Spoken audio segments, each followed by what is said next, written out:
The history of sugar beet farming in the North Platte Valley began as early as 1902. Early farmers used horses to level the land and prepare the soil for planting. Later on, a combination of horse-drawn equipment and modern tractors were used during planting season. Although the methods of sugar beet farming have changed dramatically, the time-honored process continues today.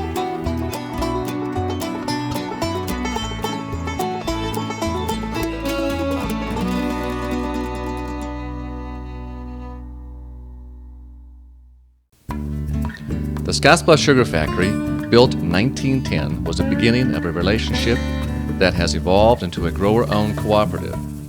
Western Sugar Cooperative was established in 2002. Shareholder agreements are the first step in sugar beet production and are completed between January and March of each year. Information such as the name of the entity supplying the beets, legal land descriptions, and the number of acres to be dedicated are entered into a computer. The number of acres equal the number of shares of the cooperative that the grower will own. This information, along with seed variety, herbicide, and pesticides used, is entered as well. Additional information is gathered and entered throughout the growing season. Although actual planting does not take place until late March, there are a number of things that both grower and Western Sugar do to maximize the sugar beet crop. Farming practices today rely on information that has been gathered from soil testing. Soil samples are taken in the fall or spring. Sugar beet roots can be as deep as 6 feet in length. This emphasizes the need for deep soil sampling of at least 4 feet. These samples are sent to a lab for nutrient analysis and nematode cyst counts. The data from this analysis can help the grower and the Western Sugar agriculturalist determine the type and amount of fertilizers necessary to maximize the beet crop. Soil testing for potential disease and insect pressure is also important. The University of Nebraska performs soil analysis on a wide spectrum of sugar beet diseases. These tests are performed in the lab and greenhouses. Seed that is resistant to specific diseases and insects is now available. One of the most important pieces of machinery the farmer owns is a planter. There are several types of planters in use and all are subject to wear. If the planter is not operating properly, it can have a negative impact on yields in the fall, reducing tonnage and sugar production. Each spring, growers can bring their planter units in to have them tested for planting accuracy and ensure they are working properly. Just as in the past, the soil must be prepared for the seed bed. Methods vary from grower to grower. The conventional method involves plowing and packing the soil. During this time, nematicide may be needed to control nematodes, a parasite that attaches to the root hairs. If this step is necessary, plowing is required to apply that pesticide. Other methods of soil preparation include bedding and minimum tillage practices. Newer equipment on the market allows for minimum plowing, reducing fuel costs and preserving soil moisture.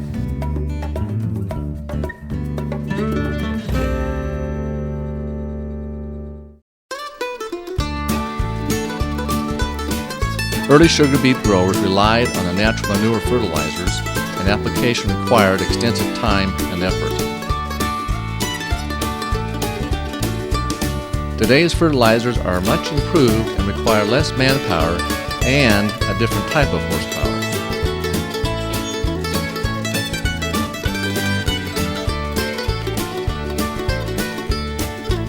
Nitrogen and phosphorus are the two main fertilizers used in beet production in the Intermountain area. Both come in liquid or dry form. Sufficient nitrogen in the soil is necessary for optimum tonnage. On the other hand, too much will result in excellent tonnage but very low sugar content. Soil testing is crucial in producing high yields in both tonnage and sugar content.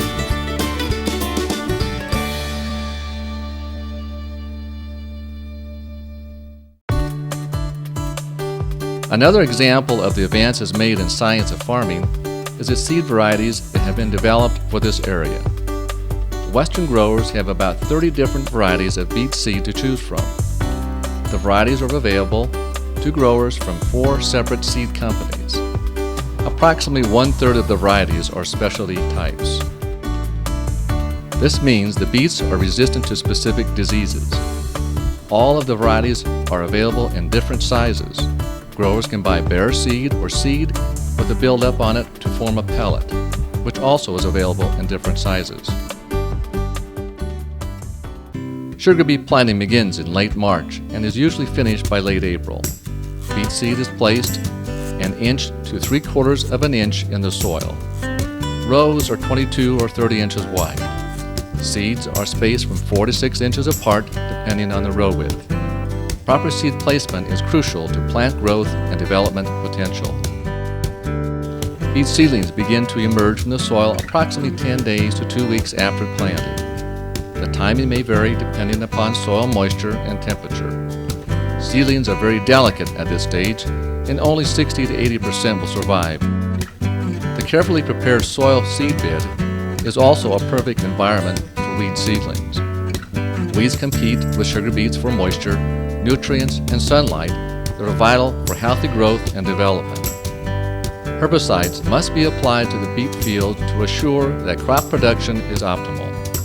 Most herbicides are used to control weeds growing near the beets, and there are several types of herbicides labeled for sugar beets.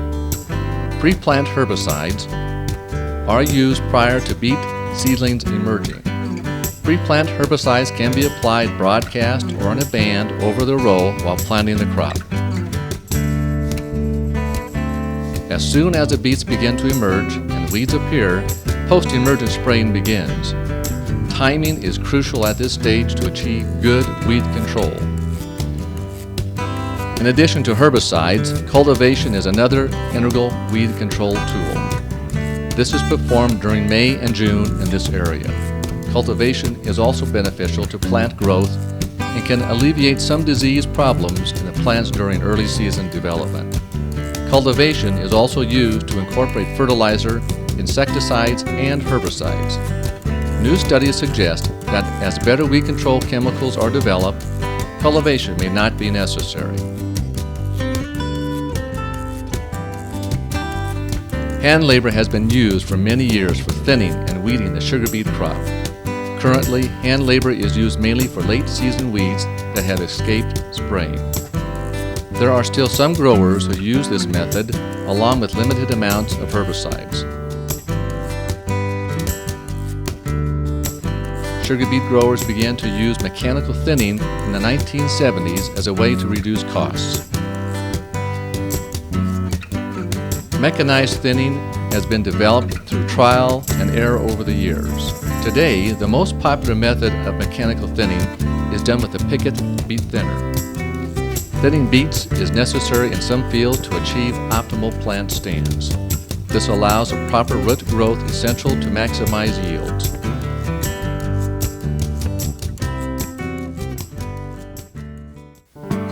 Following cultivation in mid to late June, growers on flood-irrigated ground must ditch the beets for furrow irrigation. This gives a life-giving water a small ditch to follow through the field. Growers must make a large enough furrow for the water and at the same time avoid pushing dirt onto the crowns of the beets.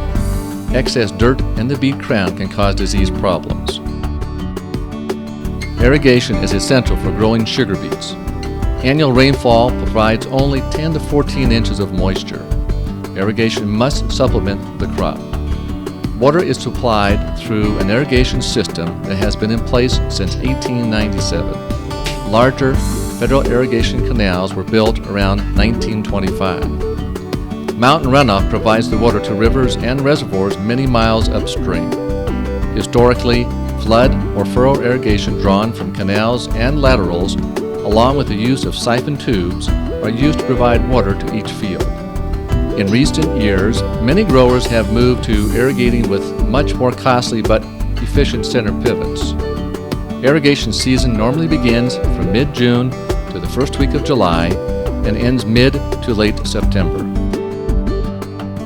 During a dry spring, irrigation may be needed for germination in April and May. mid to late summer, agriculturalists scout fields for two widespread leaf diseases in this area: Cercospora leaf spot and powdery mildew. Fungicides are applied to control these diseases. Aerial application is the most common method for the application of fungicides used to control these diseases. Cercospora leaf spot is a disease in sugar beets that can have a major impact on all growing regions. It starts as early as the 1st of July and can run into late September depending on environmental conditions. Cercospora is a fungus that produces spores that attack beet leaves. The disease thrives in high humidity and high temperatures, producing lesions that over a few weeks can totally devastate the leaves. Temperature and humidity monitors aid in identifying this problem, and timely intervention with fungicides can prevent the field from getting the disease. Powdery mildew, which is also a fungus, first appears as a small radiating white mass of mycelium growing on the surface of the leaves. This growth eventually inhibits photosynthesis within the plant. As the growing season progresses, the sugar beet roots develop. Western Sugar will monitor the development of the crop. Root sampling is done 3 times during the season: mid-July, then the first and last weeks of August. Agriculturalists will do 1 random sample for every 300 acres, digging 10 feet per row per sample. They remove the leaves and bag the roots. This provides 10 to 30 pounds of beet material, which is sent to the central tare house for weight and sugar analysis. This data is compared with previous year's sampling results to measure the progress both in tonnage and sugar content.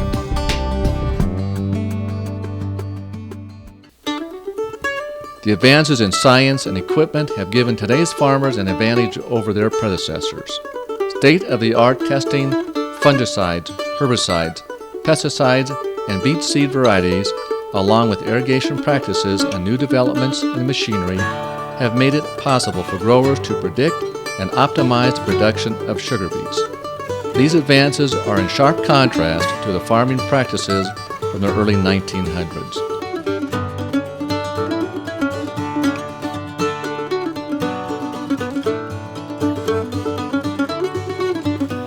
Just as farming has changed, so has the ownership of the sugar company.